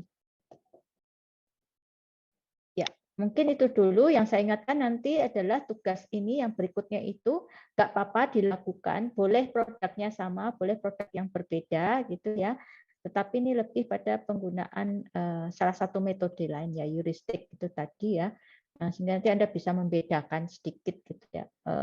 Produk yang Anda teliti boleh sembarang gitu ya. Artinya yang kemarin diteliti kemudian dilakukan dengan metode yang baru ini boleh, atau mau memilih yang lain, tergantung Anda punya motivasinya. Oh, saya tak membandingkan dengan metode yang lain, kira-kira hasilnya sama atau enggak, boleh juga dilakukan seperti itu. Nanti baru kita bahas minggu depan. Kalau saya tidak ada acara ya, kayaknya minggu depan itu di awal Maret saya ada beberapa acara. Mudah-mudahan tidak, masih bisa kuliah. Itu ya. Mungkin itu dulu untuk hari ini sudah. Boleh. Ngapunten boleh sedikit menyelat. Itu Ya. kan kalau nggak salah saya cek di Bismart itu kan due date-nya Wednesday 12 AM, berarti hari Selasa malam. Ya nanti saya coba rubah, kalau enggak harusnya sih Rabu. Nanti saya cek lagi ya, karena saya agak enggak cek tanggal ya, karena cuma ngitung tambah 6 hari, lupa kalau bulan Februari itu hanya sampai 28 kan ya, bukan 29 ya tahun ini. Jadi saya enggak lihat kalender, hanya ngitung tambah 6 ya tanggal sekian. Oke. Ada lagi. Kemudian nanti Dan mungkin hal-hal yang tadi jadi masukan itu bisa diperbaiki ya. Saya melihat untuk UX ini mungkin saya tidak akan memberikan proyek-proyek yang sifatnya mengembangkan, tidak, tapi lebih pada riset-riset kecil ini yang kemudian nanti dari hasil riset itu saya harapannya bisa digali dari teorinya dan sebagainya menghasilkan tulisan-tulisan atau paper gitu ya. Nanti lebih ke sana tugasnya, jadi tidak semacam proyek-proyek seperti mata kuliah lain ya. Nah, saya lebih mengarahnya ke sana. Jadi disiapkan saja, nanti bisa memilih topiknya yang mana. Nanti mungkin akan saya berikan topik-topiknya dalam arti mungkin dilihat dari sisi itu tadi ya, psikologi atau dari hasil sebuah metode atau dari pendekatan yang berbeda, dari prinsip-prinsip dan sebagainya, itu nanti menjadi tulisan-tulisan yang sifatnya individual ya. Ya walaupun ini tugasnya selalu kelompok, tapi nanti kalau tulisan sifatnya mungkin individual, saya lebih melihat ke individual gitu supaya performa dari masing-masing itu bisa terlihat. Itu ya. Ini saya beritahukan di awal supaya nanti siap saya tidak akan memberikan waktunya hanya seminggu atau 2 minggu, tidak. Mungkin nanti saya berikan waktu yang cukup supaya Anda bisa punya waktu yang untuk nulis. Tapi itu tergantung ya, kalau Anda tipikal orang yang nanti mepet-mepet nulis ya, bisa jadi nanti nggak efektif gitu loh. Ya saya kasih 3 minggu tetap saja yang dipakai 3 hari gitu kan, bisa jadi kayak gitu. Itu terserah saja. Tapi bahwa kalau saya memberikan waktu 3 minggu berarti preferensi saya adalah hasilnya maksimal gitu ya. Hasilnya harus bagus gitu loh. Tapi kalau saya hanya kasih waktu 3 hari itu artinya ya seadanya saja. Gitu. Siap. Itu ya, sepakat kalau ya. pekan depan itu kita masuk enggak ya, kan tanggal March 3rd itu nyepi. Oh iya ya, berarti nggak masuk ya. Hari Kamis. Mungkin Anda punya waktu 2 minggu untuk menyelesaikan tugas. Nanti saya rubah tanggalnya, kalau memang itu nyepi berarti saya rubah tanggal pengumpulannya, tapi tetap dikerjakan. Karena pakai kuesioner yang sudah standar ya, saya berikan standarnya ada di situ. Nanti silahkan digali seperti tadi ya. Jadi saya harapannya yang tugas pertama itu belum ada pembahasan yang sifatnya kajian berdasarkan teori mengapa kok hasilnya seperti ini. Harapan saya nanti yang tugas-tugas selanjutnya itu sudah mulai ada kajian-kajian mengapa seperti ini. Itu ya. Kalau ini kan hanya menampilkan angka-angka gitu. Tapi tidak menunjukkan faktor apa sih yang mempengaruhi kalau dilihat dari usability, kalau dilihat dari adaptability, kalau dilihat dari desirability itu kenapa kok bisa kayak gitu. Harusnya ada kajian. Itu ya. Nah, itu nanti bisa menjadi nanti jadi semacam maksud saya bahan dasar ketika nanti Anda menulis gitu. Oke? Baik, kalau itu sudah melewati, terima kasih semua. Satu lagi Bu, mungkin Bu. Untuk filenya ini kan saya baca untuk instruksinya dalam bentuk presentasi ya Bu. Nah, terus untuk detailnya kan lebih ke kajian-kajian, apakah ini bentuknya PPT atau kita bentuk dokumen saja Bu? Kalau mau nanti supaya lebih mudah nanti kalau nanti dijadikan tugas di akhir final examination-nya bentuknya tulisan, mungkin dibuat dalam tulisan, nanti saya rubah aja, bisa upload bisa lebih dari 1 itu sampai 5 file toh. Jadi nanti ada PPT-nya, ada Word-nya, nggak apa-apa. Nanti saya rubahnya filenya. Sama dengan yang berikutnya juga nanti saya rubah. Jadi itu kayak sumber Anda nanti. Karena kan nanti setiap orang bisa beda-beda memilih topik yang mana. Tapi dasarnya adalah dari tugas-tugas proyek kecil ini, riset-riset kecil ini. Itu tinggal ditambahkan. Sama yang video itu maksudnya gimana Bu? Kita diskusi terus kita record atau kita presentasikan dalam bentuk video. Ini kan bisa dalam bentuk presentasi video lainnya itu. Ya, karena kan kita sebetulnya kita ngomong UX design itu kalau Anda presentasi itu maksud saya juga sambil menerapkan kalau saya bikin presentasi yang menarik itu gimana sih gitu ya. Jadi di situ saya bebaskan mau bentuknya presentasi dalam bentuk video atau presentasi pakai PowerPoint silahkan. Tetapi diterapkan itu tadi ya. Contoh nih, kadang-kadang ini sesuatu yang umum ya. Kadang-kadang begitu lihat presentasinya bagus tuh sudah persepsinya langsung, oh ini bagus nih hasilnya. Padahal belum tentu hasilnya bagus. Tapi begitu lihat presentasinya bagus, penilaian orang itu menjadi sangat tinggi gitu loh. Nah itu kan user experience juga ya. Nah maksud saya sambil kita belajar, sambil kita lakukan ini ya terapkan juga di presentasi kita gitu. Oke? Siap. Baik Bu, terima kasih. Nanti yang presentasi tugas berikutnya selain yang kelompok ini ya, yang 2 kelompok ini sudah, nanti kelompok yang lain yang harus presentasi. Gitu. Baik, terima kasih semuanya. Seperti biasanya, mudah-mudahan ini meluaskan wawasan kita, dan saya lebih suka kuliahnya kayak gini ya daripada saya jelaskan teori Anda ngantuk karena sudah sore. Nah, mendingan kayak gini saja. Silahkan berdiskusi, berdebat juga boleh ya. Jadi tidak menutup kemungkinan Anda juga boleh mendebat temannya gitu ya. Karena semua kita belajar gitu. Baik, makasih semuanya. Assalamualaikum warahmatullahi wabarakatuh. Selamat sore, selamat istirahat.